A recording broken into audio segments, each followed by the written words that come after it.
नमस्कार मंडळी, वंदना किचन मराठीमध्ये तुम्हा सर्वांचं खूप खूप स्वागत. आजपर्यंत तुम्ही विविध प्रकारचे ओल्या नारळाचे पदार्थ बनवले असतील, पण आज आपण खूप आगळ्या वेगळ्या पद्धतीचा हा पदार्थ बनवतोय. कोणीही अगदी सहजपणे हा पदार्थ बनवू शकाल, इतकी साधी आणि सोपी पद्धत इथे मी सांगितलेली आहे. आता यामध्ये आपण मावा, खवा, मिल्क पावडर काहीही वापरलेलं नाहीये, तरी देखील तोंडामध्ये टाकताच विरघळणारा आजचा आपला हा सुमधुर, स्वादिष्ट, तेवढाच पौष्टिक पदार्थ. मग काय, रेसिपी संपूर्ण बघायची आहे? चला तर मग वेळ न घालवता आपण लगेच रेसिपीला सुरुवात करूया. तर आजचा आपला हा पदार्थ बनवण्यासाठी आपल्याला लागणार आहे एक नारळ.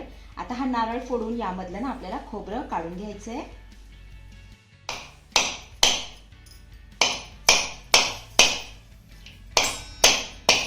तर इथे मी हा नारळ फोडून घेतला आणि त्यामधलं खोबरं काढून घेतलेलं आहे. हे बघा, आता काय करायचं, ह्या खोबऱ्याचा हा पाठीमागचा काळसर भाग आहे ना, तो आपल्याला काढून टाकायचा आहे. तर चाकूच्या साहाय्याने हा काळसर भाग मी काढून घेते. हे बघा, अशा पद्धतीने.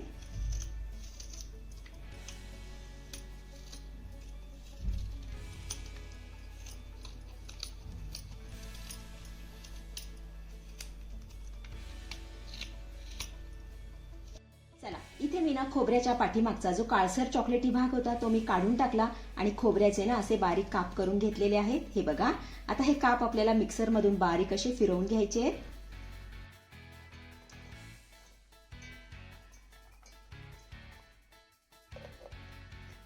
हे खोबरं मिक्सर वरती मी छान असं बारीक फिरून घेतलेलं आहे. हे बघा, तर आपला हा खोबऱ्याचा चव बनून तयार झालेला आहे. थोड्या वेळासाठी आपण हा बाजूला ठेवूया. त्यानंतर गॅसवरती मी कढई ठेवून घेतलेली आहे. आता ह्या कढईमध्ये 2 चमचे साजूक तूप घालतेय. आता ह्या तुपामध्ये घालूया 1 वाटी गव्हाचं पीठ. सोबतच 2 ते 3 चमचे यामध्ये आपल्याला बारीक रवा घालायचा आहे. आता आपल्याला गॅसची फ्लेम लो करायची आहे आणि लो फ्लेम वरती आपल्याला हे पीठ आणि रवा मस्त असा बदामी रंगावरती खरपूस भाजून घ्यायचा आहे.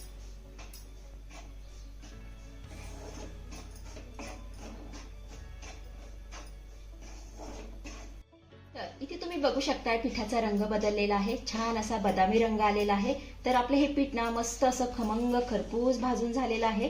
तर मला साधारण लो फ्लेम वरती 7 ते 8 मिनिटे लागलेली आहेत हे पीठ भाजण्यासाठी. आपण आता काय करूया, तयार केलेला नारळाचा चव यामध्ये घालूया.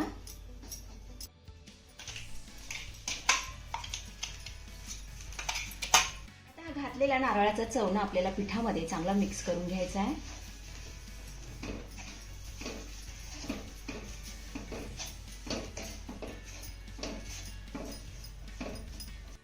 इथे तुम्ही बघू शकताय नारळाचा चव पिठामध्ये चांगला मिक्स करून झालेला आहे. हे बघा, आता 2 मिनिटांसाठी आपण गॅस बंद करूया.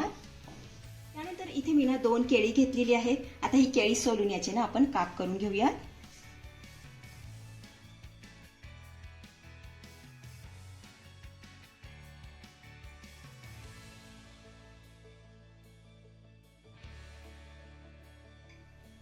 आता मिक्सरच्या भांड्यामध्येच हे काप मी करून घेतेय.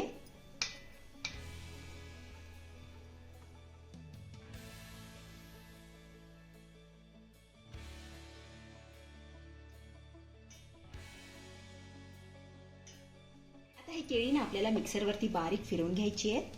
तर इथे तुम्ही बघू शकताय केळीची मस्त अशी बारीक पेस्ट करून झालेली आहे. आता भाजलेल्या साहित्यामध्ये ही पेस्ट आपल्याला काढून घ्यायची आहे.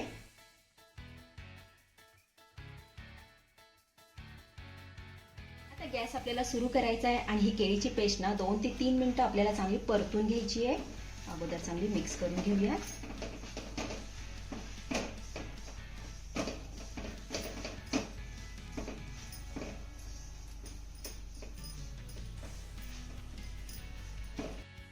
इथे 2 ते 3 मिनिटं ही केळीची पेस्ट मी चांगली परतून घेतलेली आहे.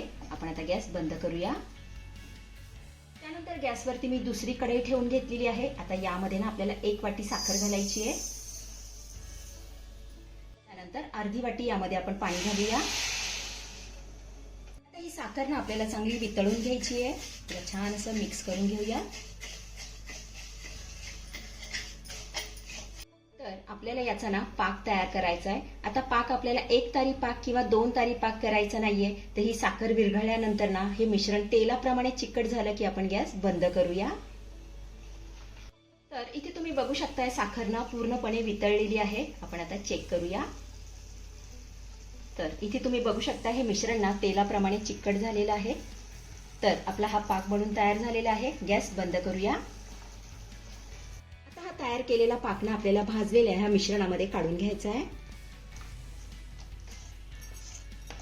आता मी गॅस पुन्हा सुरू केलेला आहे. आता यामध्ये घालूया काजू आणि बदामाचे काप. त्यानंतर अर्धा चमचा यामध्ये आपल्याला वेलची पूड घालायची आहे.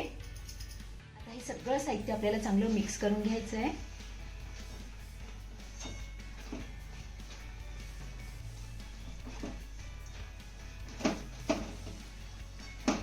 तर इथे आपल्याला सगळं साहित्य चांगलं मिक्स करून झालेलं आहे. आता हे मिश्रण ना थोडंसं घट्ट होईपर्यंत आपण याला परतून घेऊया.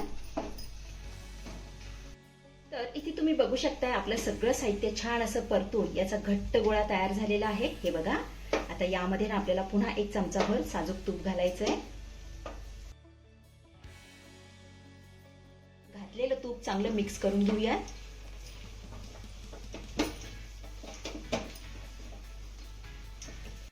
तूप चांगलं मिक्स करून झालेलं आहे. आपलं हे मिश्रण बनून तयार झालेलं आहे. आपण आता हे ताटामध्ये काढून घेऊया. तर इथे मी ना ताट घेतलेलं आहे आणि ताटाला अगोदरच तूप लावून घेतलंय. आपण आता हे मिश्रण यामध्ये काढून घेऊया. आता हे मिश्रण आपल्याला ताटामध्ये एकसारखं पसरवून घ्यायचंय.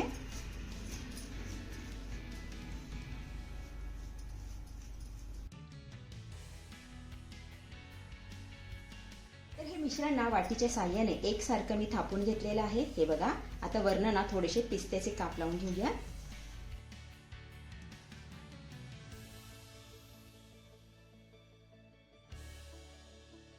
आता हे काप ना थोडेसे दाबून घेते म्हणजे पडणार नाही.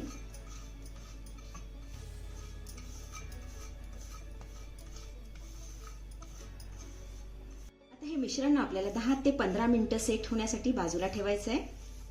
तर इथे आपलं हे मिश्रण ना पूर्णपणे थंड झालेलं आहे आणि छान असं सेटही झालंय. आपण आता याच्या वड्या कट करून घेऊया.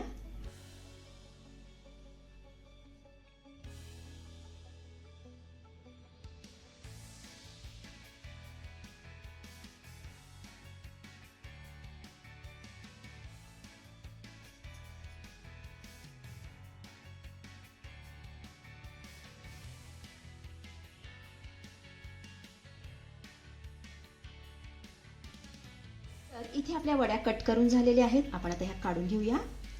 हे बघा. मस्त अशी आपली ही वडी निघालेली आहे.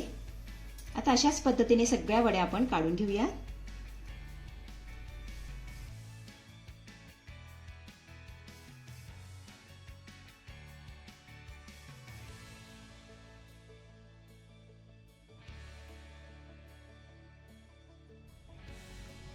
तर इथे आपली अतिशय पौष्टिक अशी केळी आणि नारळाची वडी बनवून तयार झालेली आहे. चवीला जबरदस्त लागते. अतिशय साधी आणि सोपी रेसिपी आहे. नक्की करून बघा. तर मंडळी, कशी वाटली आजची रेसिपी? आवडली आहे का तुम्हाला? रेसिपी आवडली असेल तर अशाच नवनवीन रेसिपी बघण्यासाठी वंदना किचन मराठीला नक्की सबस्क्राईब करा. चला तर भेटूया पुढच्या रेसिपीमध्ये. धन्यवाद.